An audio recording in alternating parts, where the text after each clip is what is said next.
Hey, welcome to Journey to Truth podcast. My name is Tyler Koala with Aaron Kuhn, and tonight we have on Simon Esler. He is a full disclosure activist and a metaphysical minister. I first heard about Simon, I guess last year, Dimensions of Disclosure, when he was speaking, or when you were speaking about Q, I believe, with Jordan Sather. Yeah. And, you know, from there, everything snowballed, and I started meeting everybody in the community. I met Aaron that same weekend. I guess just you want to jump in and tell the people who may not know who you are just a little bit about yourself, and then we'll just kick off from there. Absolutely. Yeah. In terms of my full disclosure activism, I sort of arrived in that scene through Full Disclosure Now. I started collaborating them very early on in that movement and was like an early creator and collaborator. So that really brought me into that space.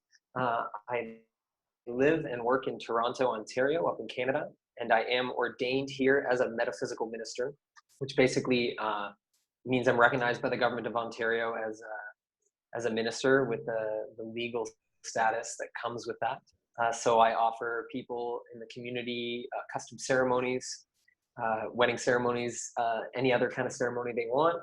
I teach mindfulness and meditation, and I'm also an actor. I perform 2 to 3 times every week on stage, and I have 2 beautiful children and an amazing life partner, and I'm ready for full disclosure now.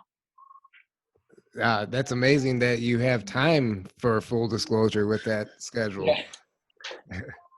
Yeah, that's impressive.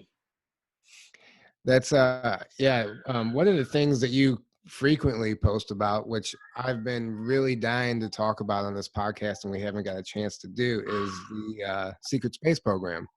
Yeah. I personally am fascinated with it. I guess if there's any area of this disclosure that I would say I specialize in, that would be it. And I'm just would love to hear what you have to say as far as where you think this disclosure is going, as far as that aspect, and you know how the Space Force ties in and all that stuff. Absolutely. Well, I often try to take a perspective that is rooted in the collective consciousness. That's it's a vantage point that I connect to very strongly. So I really feel like there's an equivalency here in terms of the microcosmic and the macrocosmic. So if you look at like one person on this planet who suddenly is waking up to traumatic memories from their childhood, right? The deepest, darkest things from their early life are starting to come to the surface. And that's sort of what I see the secret space program as. This is one of humanity's deepest, darkest, most traumatic things that's very deeply buried. And it needs help coming out.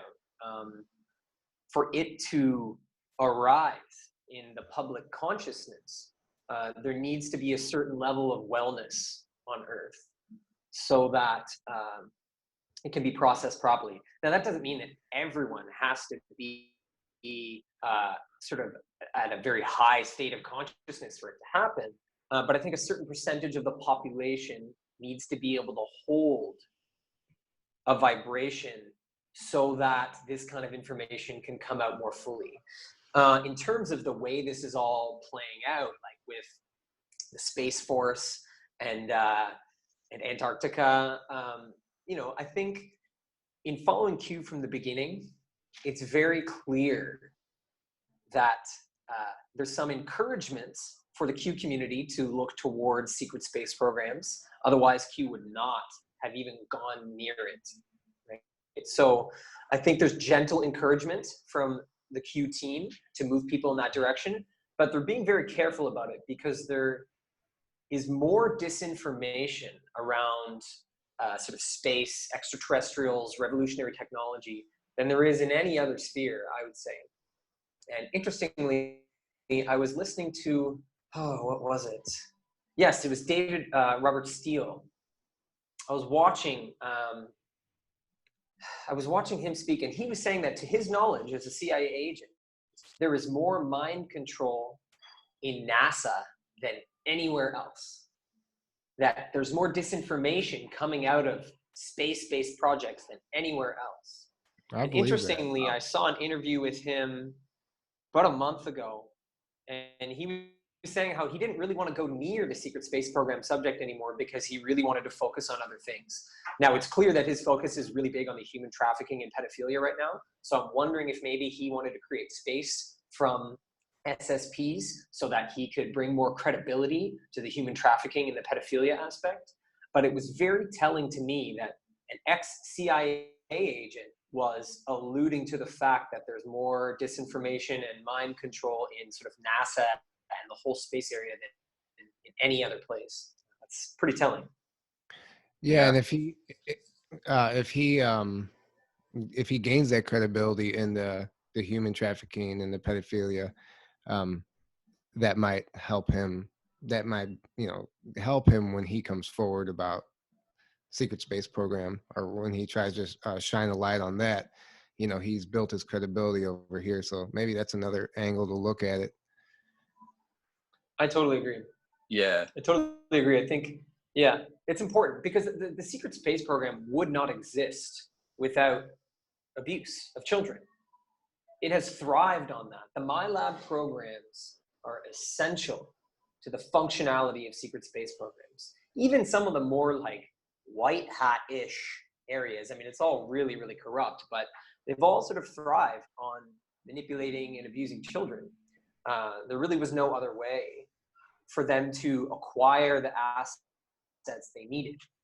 So I think you're right. Tactically speaking, it's quite sound for him to be focusing on that aspect, because when we do need to divulge the history and just the reasonable account of how a program like this could have been developed, it will be necessary to fully understand the human trafficking and the trauma-based mind control aspect of it. There's no other way to understand how it's possible, right? You have to bury memories in people.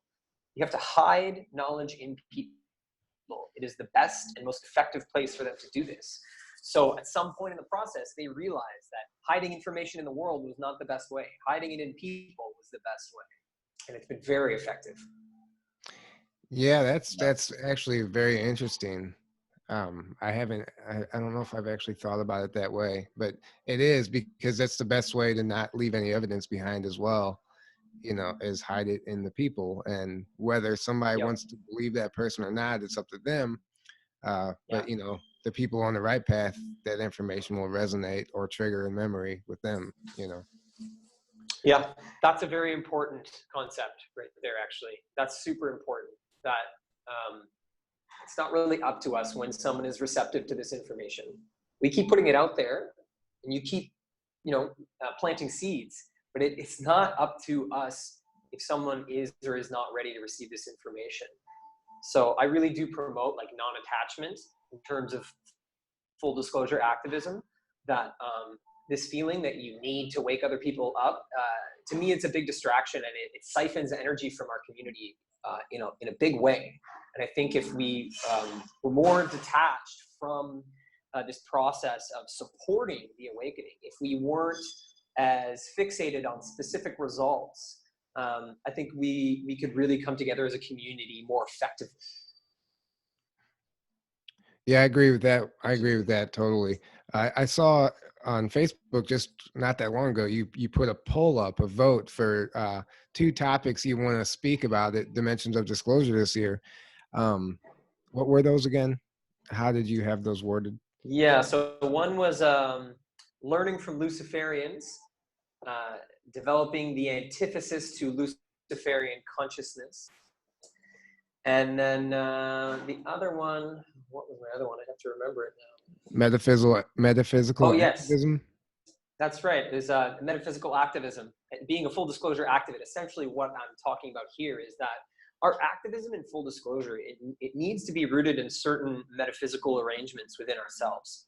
That the act of putting the information out there is not enough.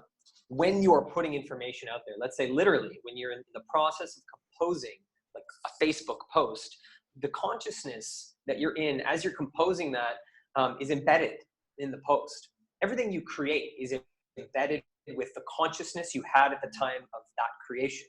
So this principle is very important, because if you're anxious, if you're frustrated, if you're feeling forceful, any of those things, that's going into that post. And so that's going into your activism. So when I talk about metaphysical activism, I'm talking about arranging yourself properly in terms of consciousness so that your actions are infused with that consciousness.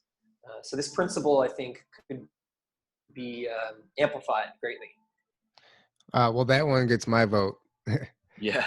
I think that's important. Actually, it's a very important aspect right now.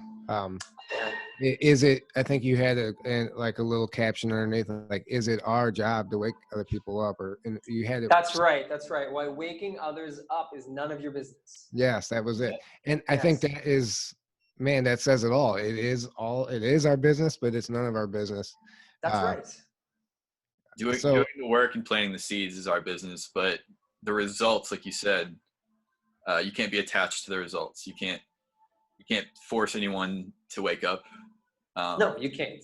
You just can't do that. It's impossible, for one thing. It's not how it works. Yeah, exactly. So don't, if it's impossible, don't even worry about it. Don't put any effort or thought into the results. Just do what you know to be right.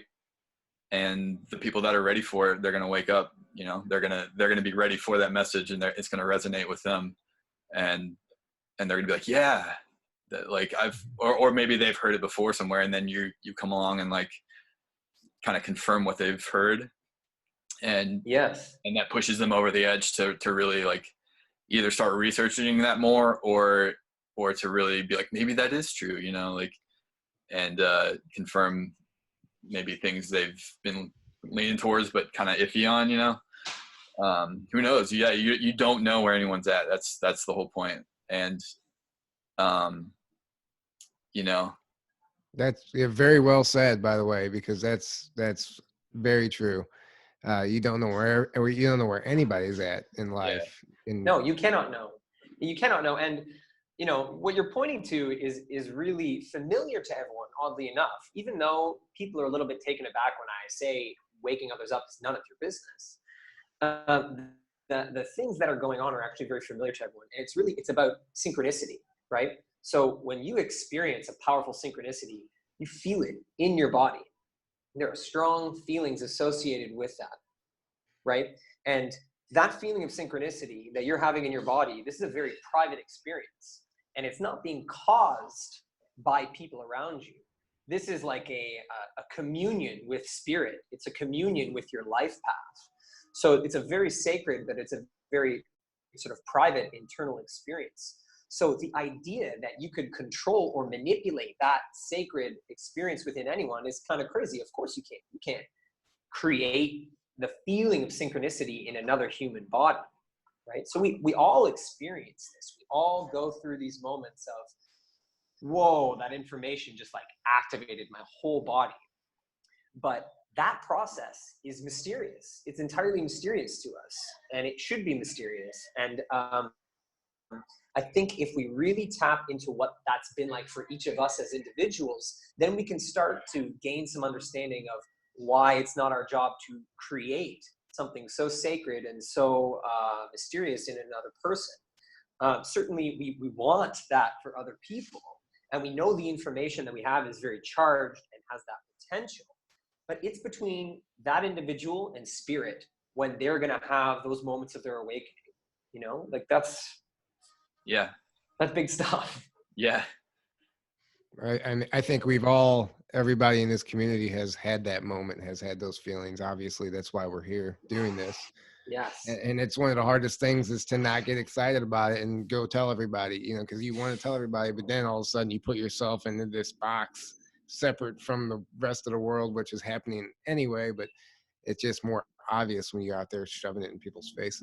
Yeah. But it also, the way you're going about telling people and the way you're going about spreading information is very important too, because you don't want to throw everything at everyone all at once kind of thing. Like you don't want to dump just like a massive amount of information on somebody, because then they're going to get overwhelmed and they're going to just just back off and be like, whoa, this is too much.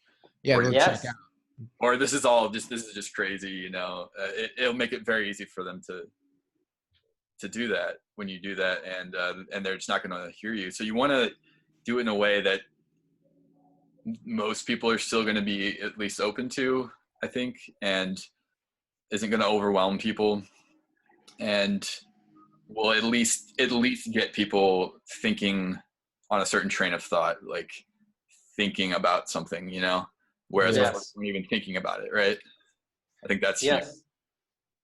Yes, One of the, absolutely. one of the things that comes up often is the Space Force. When a lot of people I talk to, when I'm talking to them about it, they honestly think the idea is ridiculous. Like they, you know, Oh yeah. they think we have NASA. That's just it's ridiculous. Like they can't wrap their head around it. So I saw that as an avenue to, okay, how can I explain the importance of the Space Force? But then they have to understand the secret space program. So you can't even start there. So I mean, yeah, the Space Force is obviously like, it's a way, I think, is a way for us to monitor all the secret space programs under one group, essentially. Yes, and it's to bring the technology up. Yeah, it's a way to just keep everything under control. So if that Space Force gets established, then obviously we can start making progress in this technology, to releasing of the technology and all that stuff. Yeah. You know, I recently shared as a mini documentary on the Space Force, like very mainstream stuff, right? And some of the things I pointed out were that, you know, as they're going through how we arrived at the creation of the Space Force, they keep mentioning attempts to get back into space, the United States making attempts, or, you know, factions of the government and the military trying to, and it just not happening. It's just fizzling over and over and over again, you know, and that to me was, you know, people not in the know trying to create space programs or access to space and being denied by the existing space programs. So one of the things that I think sort of fooled a lot of people was the way Trump presented it as like an off-the-cuff idea, which was actually really brilliant. So the way that he sort of delivered it in a speech, like it was a fleeting idea that he had, was extremely tactical. You know, it presented it in a specific way that forced it to be managed by the deep state. I think in a way that has ended up playing to his advantage. You know, like he's very interesting in the sort of psychological warfare techniques that he uses. And in that same documentary, they mention how it really can't have been an off-the-cuff thing that he was talking about, because there has been so many efforts over the years since NASA, you know, stopped going to the moon on a regular basis and all these things. There's been so many efforts over the years that have been stopped. So Trump saying that was actually a nod to all these people in the government and the military who are not in the know, who have been trying to get access to space again. This was a nod to them. And I think one of the major things that he did that is indicative of the history of the secret space program was that he initially did not want the intelligence agencies to be a part of Space Force.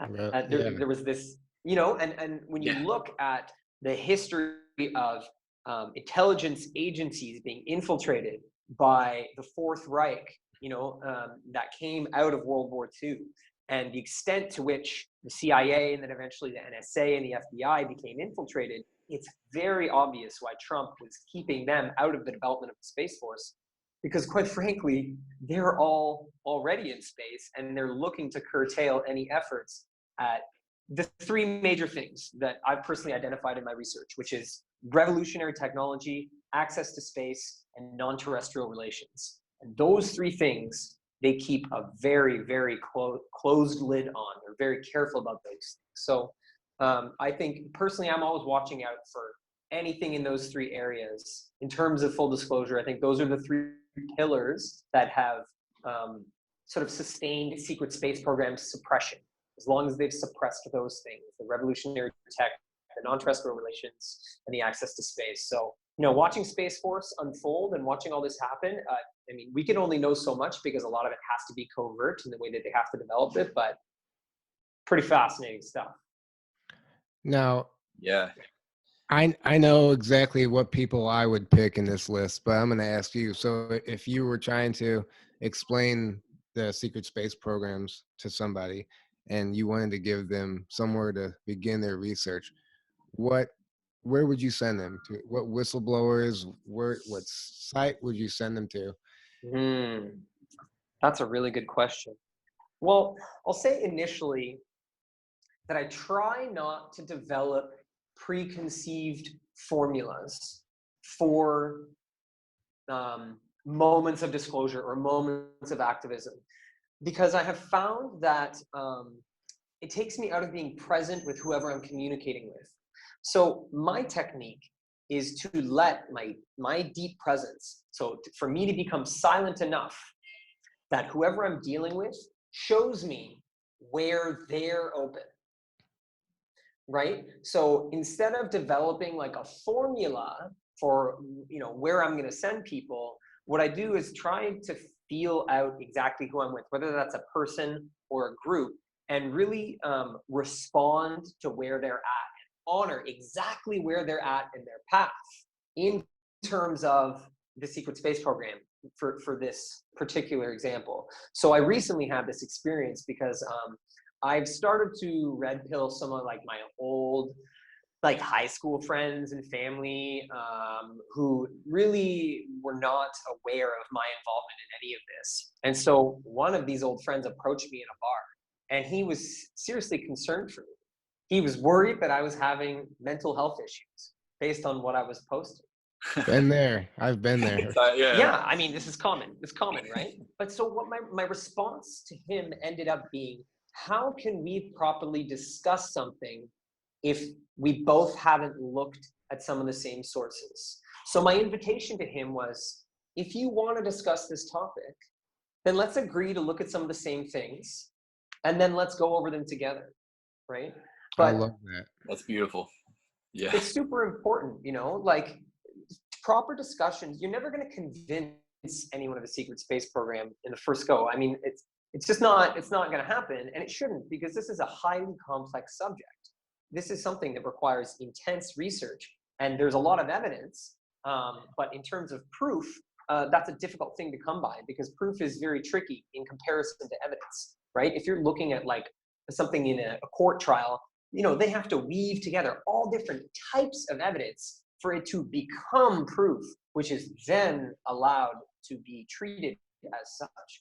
So, I try to look at it that way, that if I can create common ground in terms of a resource, then it's a place to discuss. But if someone has not looked into any of this, then my first goal is to support them in taking an initial glimpse. So rather than trying to bring them into any kind of belief in what I'm talking about, it's more like a gentle guidance at looking into it. So like one really good thing lately is the Harvard study that came out, basically saying that extraterrestrials, benevolent extraterrestrials would make contact most likely with individuals in a way that seems magical. And they would do it, all throughout the planet to individuals. And that actually makes more sense than mass contact, which is funny, right? I mean, this is Harvard saying what every whistleblower and contactee has been saying since like the 1950s. Exactly. I was just going to say that's exactly what they've been doing for a long time. Right? Yeah. That's why we're here. This is what we've been saying. This is what we've been saying, yeah. So, things like that, I think, are a good leeway into it. And, I try to think of that. My old community of friends and people, they're following my Instagram account. So that's where I treat my Instagram account slightly differently than I treat my Facebook account, because it's a different audience. And I really am trying to honor where they're at, because I know it's a little bit shocking for some people, because previously all I posted on there was just mindfulness and meditation, posts for my business and to encourage people to raise their consciousness. So I would say that one of the key things, if you're with people, if you're dealing with individuals, is quiet yourself so you can find where that person is at and let them show you what they need, so that you can be of service to them properly, rather than having a preconceived agenda. I love that. Beautiful. I've actually that's actually a similar approach that I have.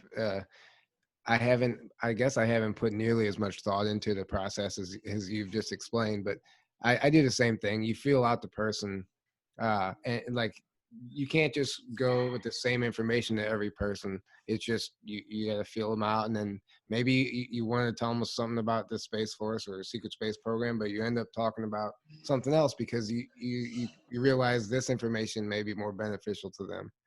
You just Yes. start off wherever, without just however it plays out. Your higher self is communicating with their higher self.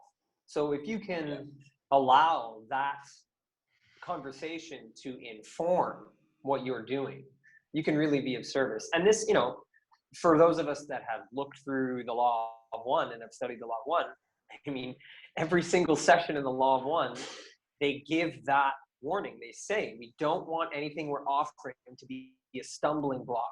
And anything that you feel that we've offered that feels like a stumbling block, let it go. Only take what resonates, right? And their intention there, right? That intention to never offer anything that's going to be a stumbling block for people. This is the core principle that we're talking about here, right? You can offer information that slows down someone's spiritual growth. You can impede. You can slow down what's happening for them if you're forceful in trying to bring information into their space that is not resonant for where they're at. So, it's an art. Disclosure is a very unique and subtle art. Yeah, Absolutely. Jinx. Yeah. Yeah, So that's beautiful. Yeah, I 100% agree with that. And that goes along with like everyone is at a different place, right? And you have to honor that, and you have to meet them kind of where they're at, so to speak. So like you said, so yeah, so if someone's like, let's say they're a spiritual person, but they're not into conspiracy stuff at all, let's say, you want to kind of like meet them there, right? And then maybe like like give them things that resonate more with that side, and then let them grow from that. You don't want to jump in with, hey, there's Pizzagate going on and there's all this trafficking and Aaron, you're not supposed to say that. Yeah. Oh, sorry. I gotta you guys can bleep that out on the podcast there. Yeah. Speaking of Pizzagate, let me add something really quick. So we have a city museum here in St. Louis. I'm from St. Louis, Missouri, called the City Museum, and I'm working right next to it. And one of the things I noticed is that the entire thing is guarded, like with reptilian type statues, dragons and a big lizard above the front door. And on the very, very top of the building is a giant praying mantis, a mantis being. And there's a pizza place right across the street. So hundreds of kids go in and out of this thing every single day. Right across the street, there's a pizza place, an adult pizza place on the front side of the building. It's just a glass of beer and a pizza cutter is the sign, and it's like they serve like 100 types of beer. It's a bar that serves pizza. But on the back side of the building, the sign has a bunch of kids eating pizza with a lizard man, with it's like a lizard man would be the best way to put it. And they're all having, but why are there even kids on the sign? Because this place is a bar, There's something going on surrounding this city museum. It's totally normal. Yeah, there's nothing weird about that at all. On. Yeah. Yeah. I've been kind of doing my own research and what's going on behind the scenes there. Yes. Finding this stuff in your hometown. I'm really just starting to dive into some of that myself, because in Canada, it is hard to dig this stuff up. It is much more buried here. Really? The Canadian population is so out of touch with what the military is doing here. There's no sense of the Canadian military, like what they're up to in the general population. I don't even mean in a classified sense. I mean, people are literally disconnected from even the public-facing military stuff, let alone the highly classified things that are going on here. Now, the bit of research that I've done shows that there are definitely a lot of underground bases here in Canada, because we have, first of all, we have the Canadian Shield, right? So you have this huge portion of rock, like running underneath big parts of Canada. And the way that the strata of Canada is built, it actually makes it a very stable area. Like it's very stable in terms of earthquakes and things like that. So you have that. And then Canada is so underpopulated in comparison to its size that you also have huge areas of unpopulated land where no one is anywhere near. So Canada is frighteningly ripe for, you know, deep underground military bases and those kinds of things. And a few testimonies, very few, have come out about the things that have gone on here. One of which is an MK Ultra program that used trauma-based mind control on children, that was operating out of Calgary in Alberta. Basically what it seems like they did there was they took that whole base underground. It initially had a ground level aspect to it. They took the whole thing underground and just built a suburb over it. Really? So now, who knows? Who knows what's going on there, right? Yeah. So I've been personally very interested in starting to uncover some more of the Canadian stuff, and sort of taking on that challenge of trying to figure out what the heck is going on here and how it relates to, you know, everything that's coming out in the United States. And I think a lot of it is, you know, US factions using Canadian bases. I think there's a lot of that going on. And I know that one MK Ultra testimony that I found, it was actually, I believe, a CIA agent that was for some reason at the base in Calgary running this program. So, you know, over the next year or so, I'm going to be trying to dig up more and more on the Canadian side of disclosure. Yes, do it. That's Bring awesome. it on. Yeah. Gotta happen. Another interesting aspect just down the street from that city museum 2 days ago. So we have known tunnel system underneath the city of St. Louis. It was used for whatever back, you know, during mafia and all that stuff. But mysteriously a fire started underground in these tunnels, and it's been burning. They thought they had it put out, and then they come to work this morning and flames are shooting up out of the street again. I just can't help to think if somebody intentionally started that fire to stop something that's going on underground. I mean, Yes. I'm starting to connect the dots here. I don't know what's going on, but I can only speculate. But it's suspicious to me. I agree. Yeah, that's highly, I mean, we need to look at all those things very carefully. There's been, here in Canada, there's like, in BC, people hear like weird booms and lots of strange noises coming from within the earth. There's also an area in BC, in a small town, where people's cars just won't start. So people are like, they're afraid to bring their cars into that area because there's some sort of electromagnetic issue where if people are in that area, their cars don't start, and all sorts of other oddities are occurring. And it's near a place where it's surmised that there is an underground base there. So we have to watch these things very carefully. And also in Canada, UFO sightings have been on the rise, drastically. Really? Drastically on the rise, yeah. And that's being reported in the mainstream here. So it's interesting, you know, like here where I am in Toronto, I'm right next to Lake Ontario, and there has been consistent sightings of orange craft over Lake Ontario, and I've seen one myself, just an orange ball hovering. And from the little bit that I've read, there is allegedly an underground base, to the extent it's an underground city that sits underneath Toronto, that is basically west of Toronto, between Toronto and Oakville. Oakville is actually the town that I grew up, just about 30 minutes from here.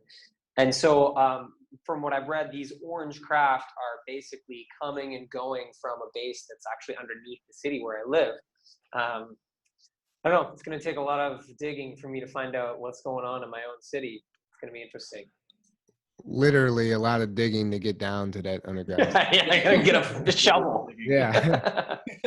Well, like I've seen weird things. Like I went to a park once here in Toronto, and in the middle of this park, there's a huge mound of grass.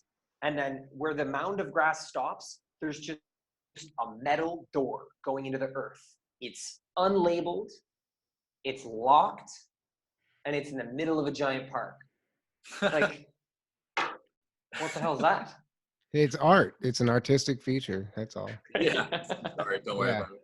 Yeah, But exactly. Canadians are so sleepy about this stuff. So, I'm sure that it's harder to run a classified program in America because there's so much, people are working so much harder to expose this stuff there. Whereas here, it's a pretty sleepy population, unfortunately. Oh yeah.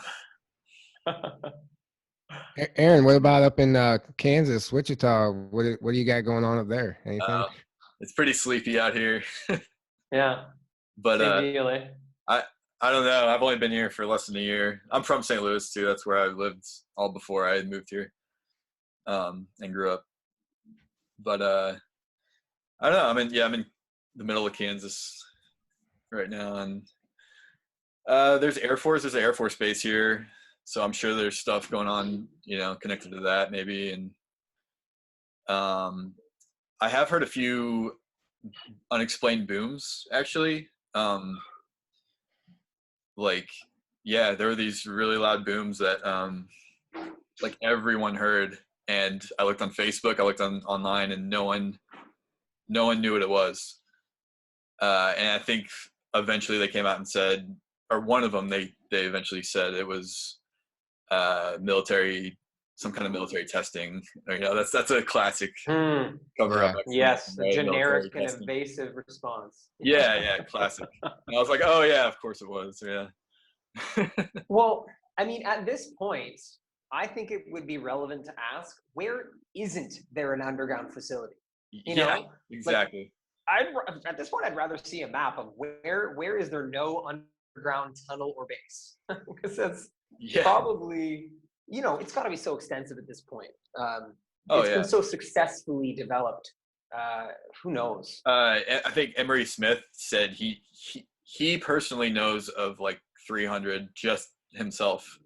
And exactly. He's like, I know there's more than that, but he's like, those are just the ones I personally know for sure exist. Yeah. Yes. 300. Yes. The one person that came forward in Canada said that there's something like at least 30 here, which I think is probably. Oh, there's probably more. There's probably a lot more. But who knows what the scale of them is, right? Like, Yeah. There could be less because they're so large. It could be a lot of things. But I was talking to a friend of mine recently, who basically he was speaking with. I can't remember what this guy specialized in. I think seismography. So he was saying that the seismographs that they had to install in certain areas in Canada, they had to build them with a special technology that accounted for the vibrations of the underground tunnel systems so that they wouldn't read as earthquakes. Wow.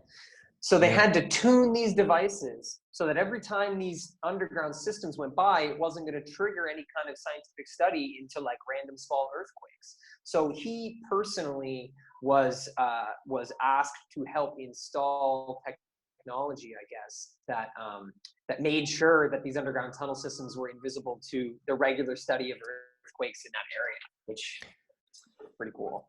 There's a very similar, from my understanding, there's a very similar technology satellite near my house, Jefferson Barracks. There's a lot of conspiracy about underground facilities there, but I've heard from somebody who knows someone who works there that the satellite there that they say is detecting earthquakes is to detect seismic activity is used for something else, but they didn't know what the something else was. And what you just said just triggered that. So I wonder if that's exactly what they're doing here. Yes, absolutely. They have to be managing that continent-wide, right? Worldwide. Yeah. They have to be managing that, or it'd be triggering all sorts of weird information in terms of seismography. So yeah, that was a huge puzzle piece for me. I was like, oh, of course they're doing it. Yeah. They would have to, they would have to. Yeah, and at one point they said that there was like over 200 tractor trailers worth of medical and computer equipment that was brought into this facility underground. This person I guess, works at one of the security gates, and they don't know what was coming in these tractor trailers, but something was going into the base, you know, and whatever's there. It's interesting that friend of mine who approached me with such deep concern, one of the things he had seen was me posting about deep underground military bases. And he just flat out said, he's like, those don't exist. He's like, what are you talking about? That's ridiculous. They don't exist. And very plainly, I asked him how he knew that if he had never looked at any material on this subject. Yeah. And it made me realize that there is this weird thing where people form strong opinions about things they've literally never, ever looked into. Never researched at all. Never researched. And they have like a final opinion on it, which is, you know, that's a fascinating thing. And it was good. The way this conversation unfolded with my friend, he really did arrive, like, he was struggling because I was being very logical. I was being very logical because he's a scientist. This is someone who's worked in, you know, like the GMO industry and all sorts of, he's been in like the depths of this stuff. He's in like labs doing genetic testing on things, like crazy stuff. So he's very, very scientifically minded. And I said, like, let's be practical. Let's be rational. If you have never researched a subject, can you have that strong of an opinion on it? And he said, what you're saying is making sense to me, but I can't wrap my brain around it. And, you know, we just sort of left it at that. I was like, cool, man. Well, then, you know, then that's where we're at. And if you ever want to talk about it more, then I'll direct you so that you can form an opinion on it properly. Yeah. Well, that's a telltale sign for programming. Whenever you can literally like point out how what they're saying is completely illogical and it doesn't make any sense. But yes, but they have such a strong opinion, such a strong emotion tied to that belief. Yes. But it's completely illogical and doesn't make any sense. And you can just show them, like, this is how what you're saying doesn't make any sense. And they'll still be like, it won't register. Yeah, maybe you're right, but I still believe it. Because the programming works so well, and it so ties to people's emotions, which in turn is like their identity. It gets attached to their identity, so then they have to defend their identity. And, that's why people, they get these strong emotional attachments to certain things, or if you try to say something's true or not true, then they lash out immediately, right? Without being like, oh, okay, I disagree with that. Here's why. No, it's just like they get angry and they lash out. It's fight or flight. It's fight or flight. Fight or flight, you know? exactly. Yeah. Exactly. On a subconscious level, though, I don't even think. And they don't even know they're doing that. Yeah. They don't even realize. Yes, never tell them they're programmed or in fight or flight. No. Never say that. It's a bad strategy. Don't do that. Bad idea. That'll backfire. That will you not. know, I try, and I have been trying harder lately to remember the advantages that I have in terms of this information. So I came into extraterrestrial experiences of higher consciousness, like seeing craft, like those arrived in my life very early, and they gave my psyche the means to begin to process this information. And I forget that someone who has lived an entirely sort of normal life, they don't have those advantages, you know? So I try to remember that when I'm communicating with someone, that, you know, I am an alien. I am from, you know, and I mean that. I am actually not from here. I don't believe I am either. Yeah. I'm 100% sure that I'm not from. I don't think any of us are. Yeah, and I think, you know, that's a huge advantage, right? Psychologically, that's a huge advantage because it creates an openness in us that allows this information to arrive with more ease.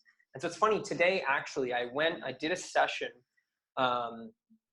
for my birthday. My friends and family bought me a session with a friend of mine who channels your guides to reveal to you basically what your core karmic pattern has been on Earth throughout all your lifetimes.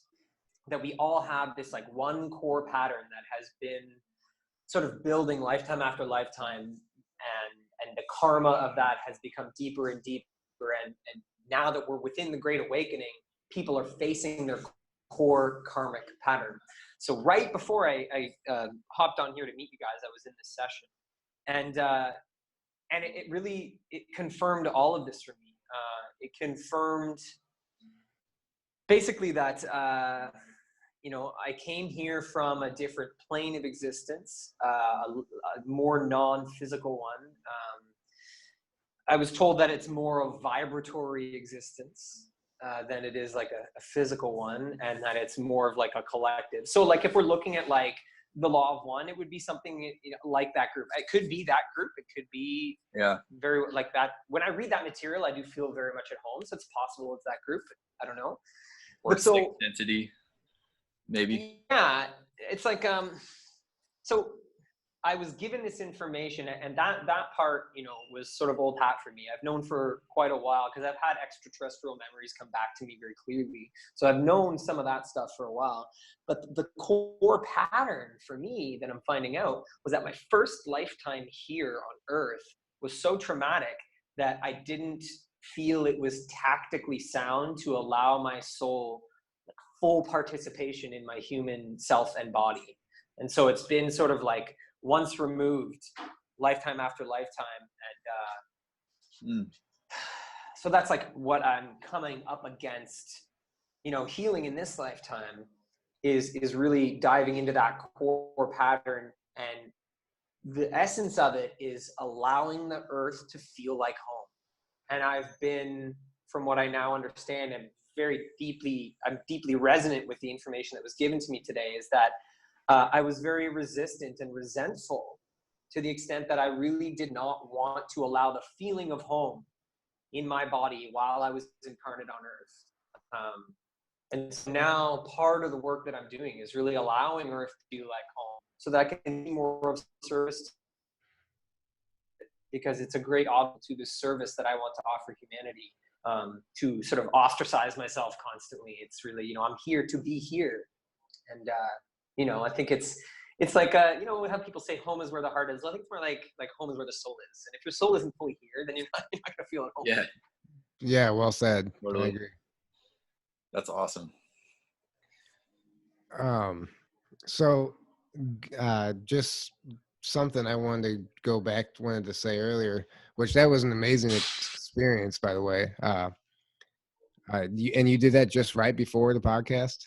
You know, I set it up that way. I wanted to have that session before this podcast because I wanted to be able to offer any aspects of it that were of service to the community. I wanted to share it. And it was, you know, a lot of it was like very personal and raw and very intense. And there's like a whole ton of it that I'm gonna have to work through privately. But some of those bigger concepts, I think, are of service to everyone, because I think there are a lot of people in this community who are part of this sort of minority. Literally, my guides in this session said, you're part of a minority group that is here right now. And that's important to remember. You're part of a minority group that has arrived here to do this work. And I think a lot of people feel that way. And I think it's important that we all fully arrive.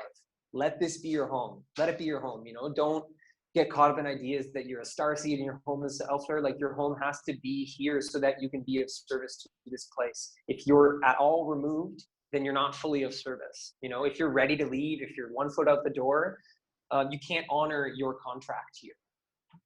That is, I just recently was in Hawaii for the Cosmic Waves conference, and that was one of essentially one of the messages Corey Good had for the group is what you just said. You know, we have to start recognizing where we fit here on this planet. Yes. You know, and how it was amazing, some of the information he went into. I took notes, and but yeah, he basically dove into that, and he also went into a lot of the stuff, some of the stuff that we're to be expecting with the partial disclosures coming up. And one of those was the underground cities and stuff we're going to start hearing about, especially under the Grand Canyon. You know, he said that was one of them in particular. He said there's a certain an army whistleblower they're kind of grooming right now to be I guess the face of this this disclosure on the underground cities beneath the Grand Canyon and the history. Basically, it's going to prove all the Hopi and Zuni legends. You know, we all heard about the Egyptian artifacts that were taken by the Smithsonian and all that stuff. So apparently they're going to shed some light on that. which Interesting. which what I was wanted to bring up earlier when we were talking about the underground cities. Yes. Yeah, he said that, and then he said between Antarctica and Australia, there's a tremendous amount of undersea, beneath the seafloor bases Yes. that he has personally seen. Some of them, and some of them he's seen through some type of like sonar imaging technology that's like so far advanced than anything we have. He said it basically prints you out a picture that has a better resolution than a photograph. It's insane. He said you think you're looking at a real photograph, but it's a sonar image of Wow. some.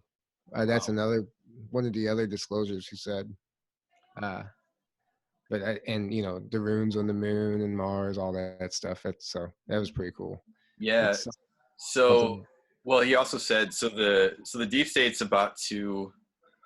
They're going to use a lot of the Antarctica disclosure as a distraction from their crimes that are going to be coming out, and the sealed indictments and everything else. Yep. Right? Correct. Which, you know, I think we know it's going to backfire. It's not going to work. But what do you think that's going to look like once that starts happening? Where we're simultaneously getting these massive disclosures about stuff that's in Antarctica and everything else.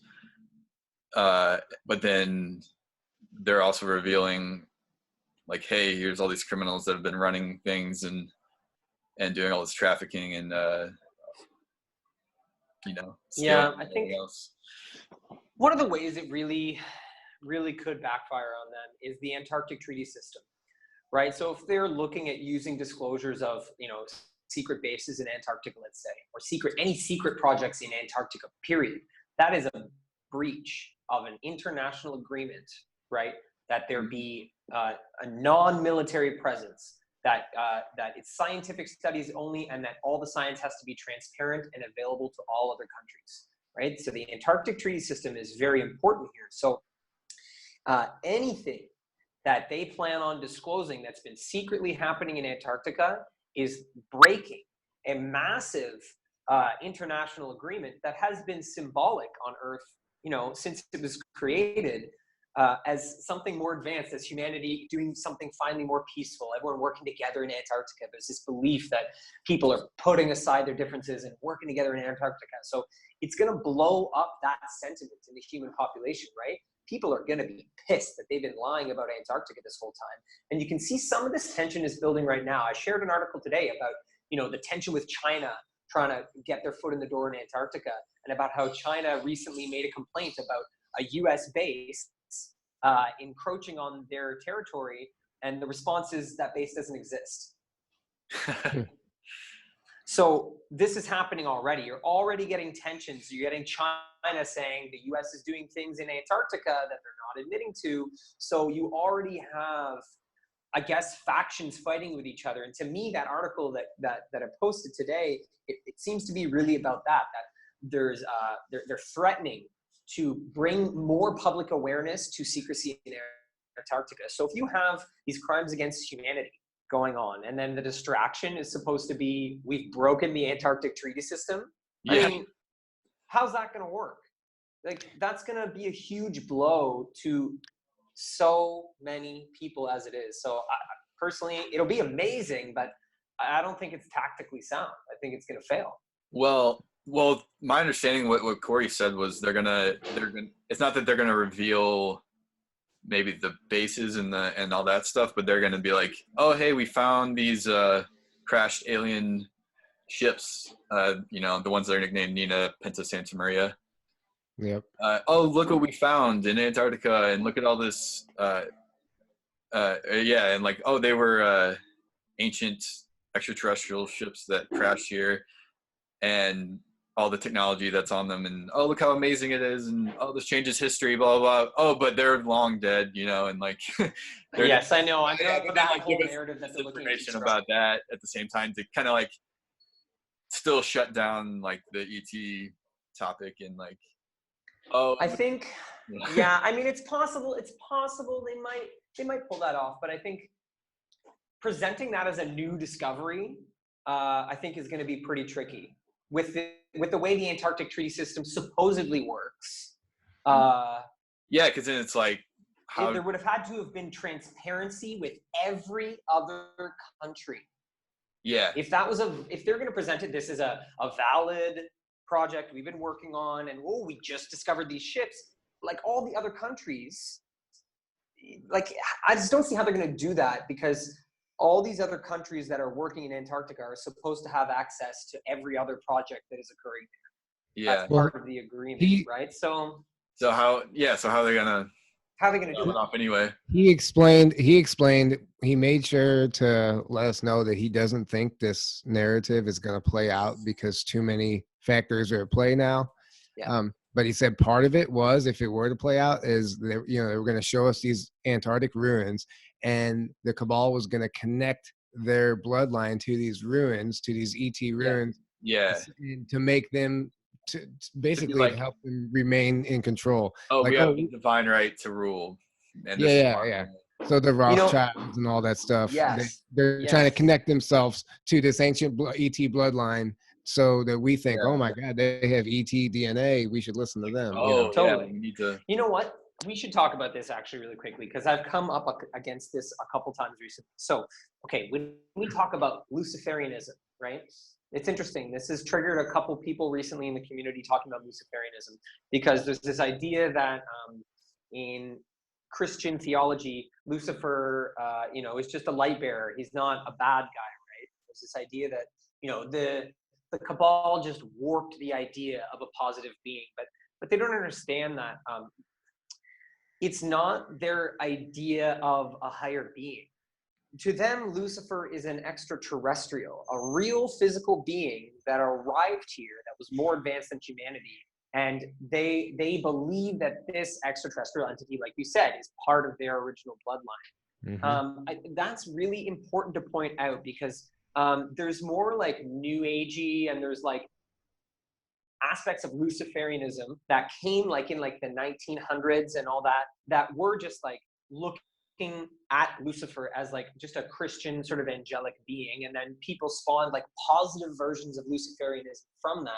And there's this notion going around the community that the Cabal just, they warped something good. But I think it's more nuanced than that. And I think it's important to understand that for them, they didn't take a biblical thing and warp it. To them, there's a literal extraterrestrial being that they've been tracking. So they weren't pulling something from biblical theology. They're actually going through their secret history and their records of a real being that they feel connected to. So it's important that we be able to talk about Luciferianism in terms of an ancient, like, Illuminati belief system that for them is based in a record of history that we don't have.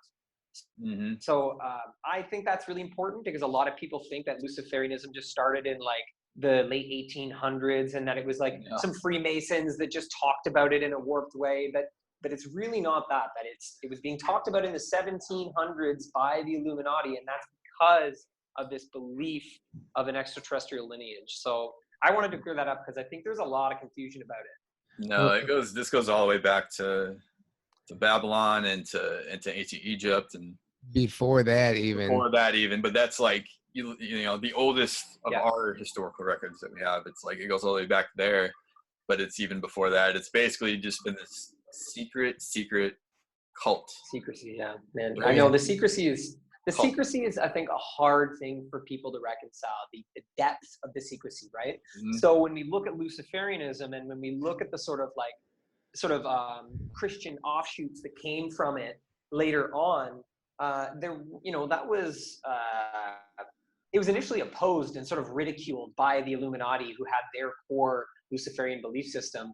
But eventually they backed off from that, because it was the perfect psyop for positive Luciferian branches to start spawning off of Christianity. It created this whole veneer of confusion, so that now when someone looks up Luciferianism, they can find tons of information of well-meaning Luciferians who are good people, who have like a positive spiritual understanding, and that that was allowed to flourish so that the actual core Luciferianism that was there from the beginning could maintain its secrecy. And that's, that's an important thing to talk about to me, because I think we should be able to talk about it as Luciferianism, but we do need to clarify that we're not targeting people who are coming from this more sort of Christian New Age branch of Luciferianism, that it is a deeper, darker, older, and more original version of that belief system that we're focusing on right now. Yeah, absolutely. Some of the information I've looked into personally on this, it's hard to put a date on it, but they're saying it's possible that it goes back as far as 300,000 years, to the time of the pre-Adamites, where Corey talks about. That's essentially when they crashed here, is kind of when it started, is when this came about. I don't know if it's started taking over. I don't know how it played out. Obviously, they were in Atlantis and Lemuria and all the other. Yeah, exactly. Yeah, exactly. I mean, to me, I look at that as a karmic cycle, right? The karmic impact of that arrival. I mean, that's like, it's hard to even fathom what the karma of Earth receiving these, this disturbed race, this deeply disturbed race. Yeah, that's a big thing for us to heal on this planet, right? It's deep, it's old, it's painful, it's strange, dark. It's gonna be a lot of work to heal this. So, we have our work cut out for us. And it's already begun. It's happening for sure. Every time you heal anything in yourself, you are healing the collective. Like that is super important. That's so important. Absolutely. Yeah, and every time you project that positivity and that whatever onto someone else just by being in their presence, it's a constant cycle, and you can always be healing if you really learn how to live in that mindset. Yes, absolutely, I agree. And even it has to be very gentle sometimes. I think in our community, the idea of healing can sometimes impose itself upon people, because it can feel like, I got to do the healing work, and sometimes we need to step back a bit and recognize that the decision to stop the healing work is actually what can make space for other kinds of healing. I think that's something that I've realized, that we can get really caught up in like constant yoga and juicing and meditating and whatever you're doing. And sometimes that itself can be the obstacle to you just allowing something to occur that needed you to stop controlling the circumstance.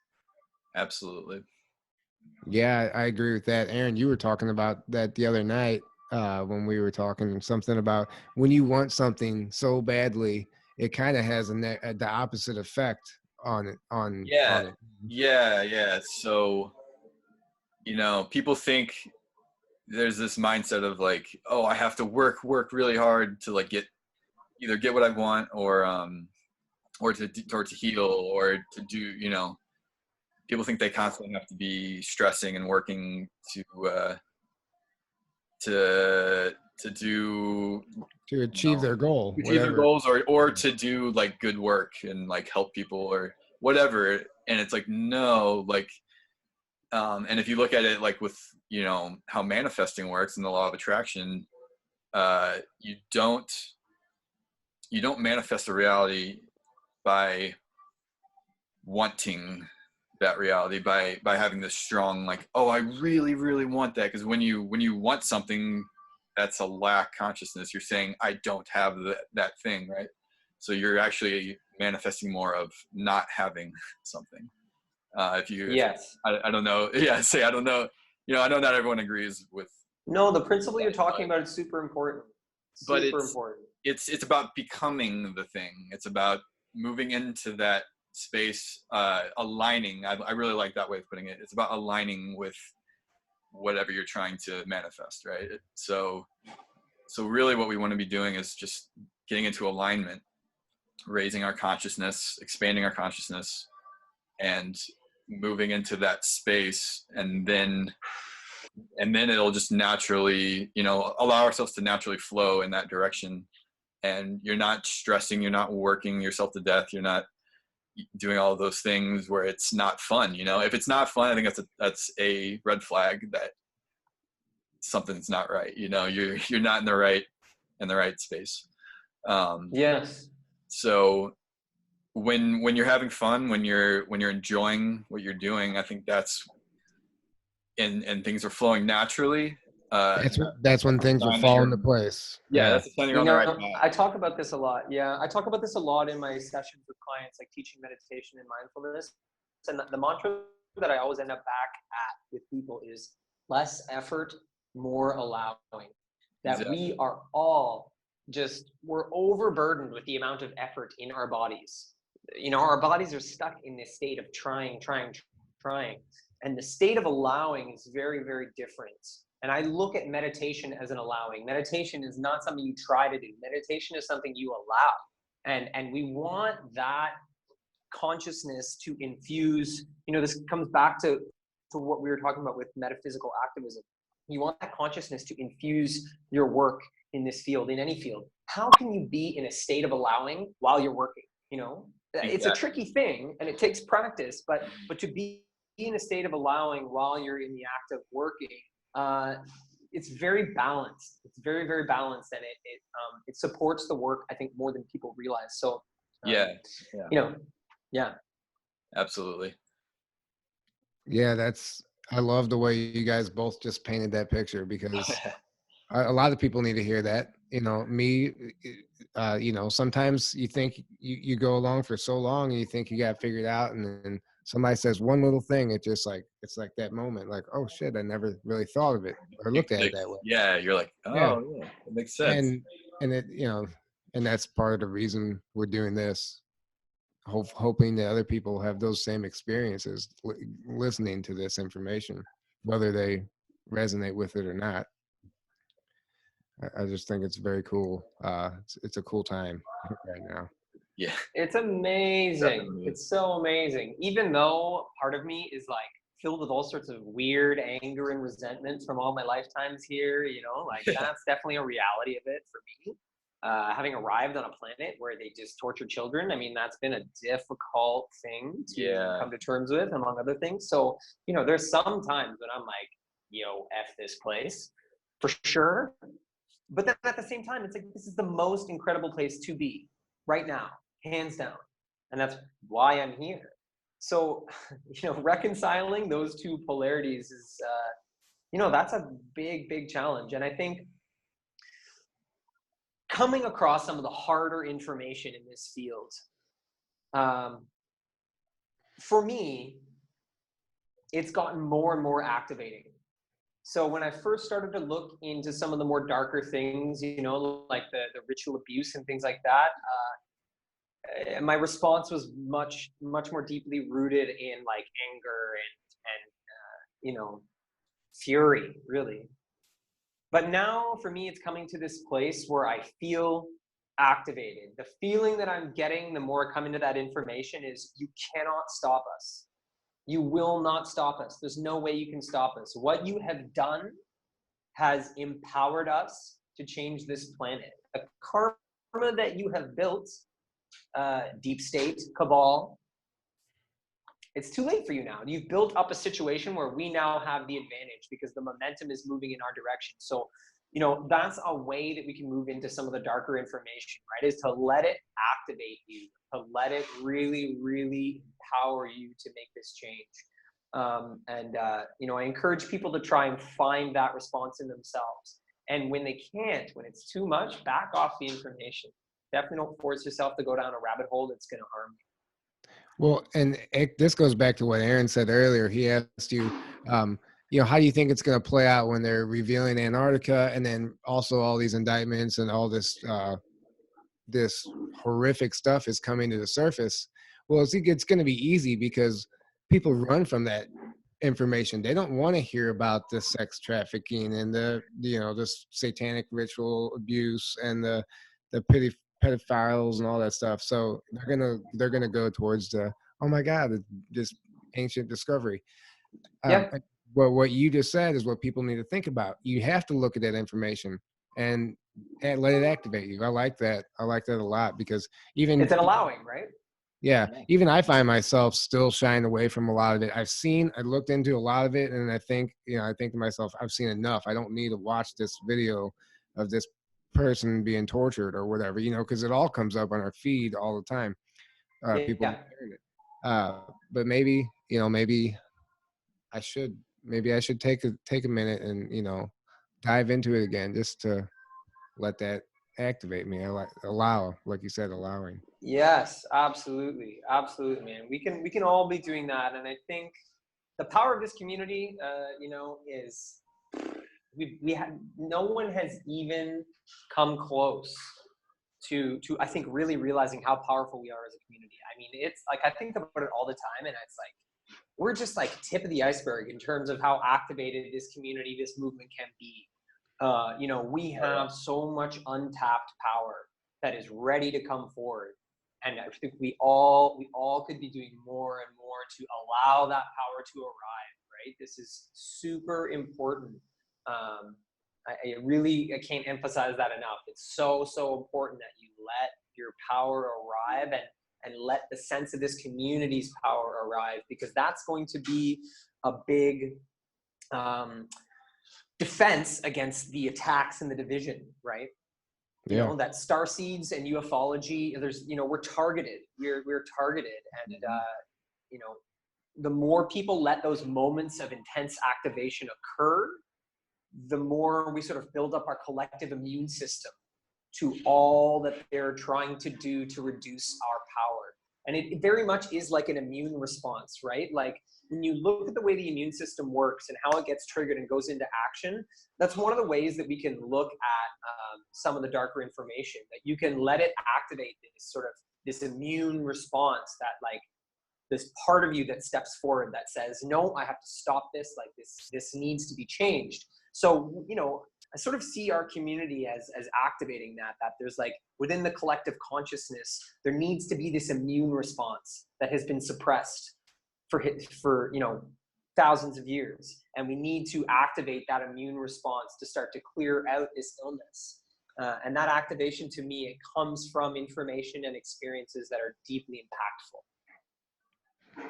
Yeah, so that's great advice. That's great. Yeah. Man, I don't even know what to say after that. We could just. I love that though, immune response. That's yeah. It's a perfect analogy. Right? It's interesting to think of, like, I always go down these microcosmic rabbit holes, but like if you think of how common autoimmune diseases are right now, right? Like in individuals, like autoimmune diseases are like rampant on Earth right now. And if you scale that up on a collective level, you think that like the idea that our collective immune system is attacking itself and that we need to correct it so that it's working for us, right? This is the same principle that's happening on both levels. Yeah. Of course, we have autoimmune problems throughout humanity. That's what we're doing on that higher level, Yeah. That's what we're all doing together. So how can we flip that? Yeah, that's a great way of looking at it as well. As above, so below, Yeah. Whatever's happening on a lower level is happening on a higher level. Whatever's happening on the inside is reflected on the outside. That's very, very true. Yeah, I think that's important for people. I'm really tempted to do my Dimensions of Disclosure talk in that realm as well. I have a list of collective consciousness stuff is very tempting. Like I think a lot about QAnon collective consciousness and what the arrival of Q and the functionality of Q is. Like we could bring Q back to that Q is actually that collective immune system waking up, that right action is being activated, that sort of masculine principle of the correct way of using power and force is being activated. So you could even argue that QAnon is an example of that collective immune system coming out of this autoimmune disease state and beginning to properly attack the illness, to directly attack the illness as it should have been all along, right? This function, I think, is very, very important. And I think that high level thinking about Q is very important, because the political charge of Q is a bit of a trap. And I think if we could spend more time contemplating the collective consciousness implications of Q and what that means for our journey together, to me, it makes it a clearer puzzle piece, and a much easier thing to discuss and analyze when we take that vantage point, at least from time to time. Yeah. Yeah, absolutely. Speaking of Q, one of the things Corey mentioned while we were in Hawaii is one of the first things he mentioned when he got up to present was that he wanted to validate Q. He wanted to let everybody know Q is real. He personally knows a lot of the people involved. He's known them for years before Q was the official title, and he wanted people to know that Trump is directly involved. I know we understand that, but I thought it was interesting. He said, if you haven't figured it out now, but by now. There's actually a lot of people, even in our own community, that are anti-Q, that are very, they think Q is 100% just a psyop, just a thing. He made psyop, basically. He made a point to clarify that it is not a psyop. Yeah. And I totally understand that mindset, and how you, from a surface level, just looking at Q, you could come to that conclusion, and it could look that way. But when you actually, and this goes back to what we were talking about before, like when you need to do your research on something before you form a strong opinion about it, right? Like that's the crucial first step you need to take before you form a strong opinion about anything.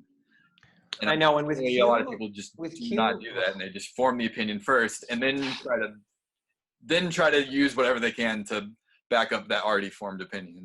Or people are forming their opinions on what others are saying about Q, and not just directly study Q. Don't listen to anybody. Just study the drops. Exactly. And I totally think, like, if anyone will do that, will legit study Q and do your research on it, you will come to the conclusion that it is the alliance, and it is what it claims to be, and it's happening, and it's real. In all fairness, though, Q is not easy to research. No. I mean, and that's another thing Corey said. He goes, a lot of that is not meant for anybody in the public. He goes, a lot of that's just, military lingo or code for this certain program, or some code word they came up with that might not mean anything to anyone except for one specific person as a green light to go on this operation or whatever. So a lot of that stuff you might be diving into, and it might have no underlying meaning to the whole big picture. So it's really difficult. It's really difficult to do, and it takes a certain mind. It takes you have to have a certain way of thinking to really understand and research it. So I like you said, it's very understandable why people can't come to that conclusion, even if they do look into it. Yes, absolutely. I gotta say, unfortunately, the place that I'm at is closing, so I'm gonna have to hop off. Oh, no problem. Yeah. We're kind of going over the time anyway. Yeah, we're there anyway. Oh, great. I wasn't sure what time we started, so perfect. Yeah. No, it's perfect. An hour and a half, actually. One other thing I will add before you get off is, because I'm excited about it, is they played us a rip reel, a 2-minute trailer of a Hollywood motion picture called 20 and Back of Corey Good's life story. It's going to be in theaters all over the world. Sick. Yes, I was hearing they've been working on that for a while. Yeah, and dude, I mean, the trailer that they played us, I mean, if it didn't give you goosebumps, some people started crying. I mean, it was like powerful, and it was just a rip reel. Leon Isaac Kennedy, he's going to help him. Yes. There's people in the Alliance that are paving the way for this type of film to make it out there. Yes. And it's going to be huge. So it's going to be a Hollywood film. It's not going to be above Majestic. It's going to be above Majestic. Anyway, I guess we'll end it on that. Thank you so much for coming on and giving us your time. It was amazing. Guys, it was a real pleasure, and anytime I'll come back anytime. It's awesome. Oh yeah, we'll have you back definitely. Any last things you want to leave us with before you get kicked out of that place? love yourselves. Full disclosure now. All right. Yes. We'll end it on that. Have a good night. Later, See you brothers. guys later. Good night, Thanks everyone. so much. Take care. Good night. Later.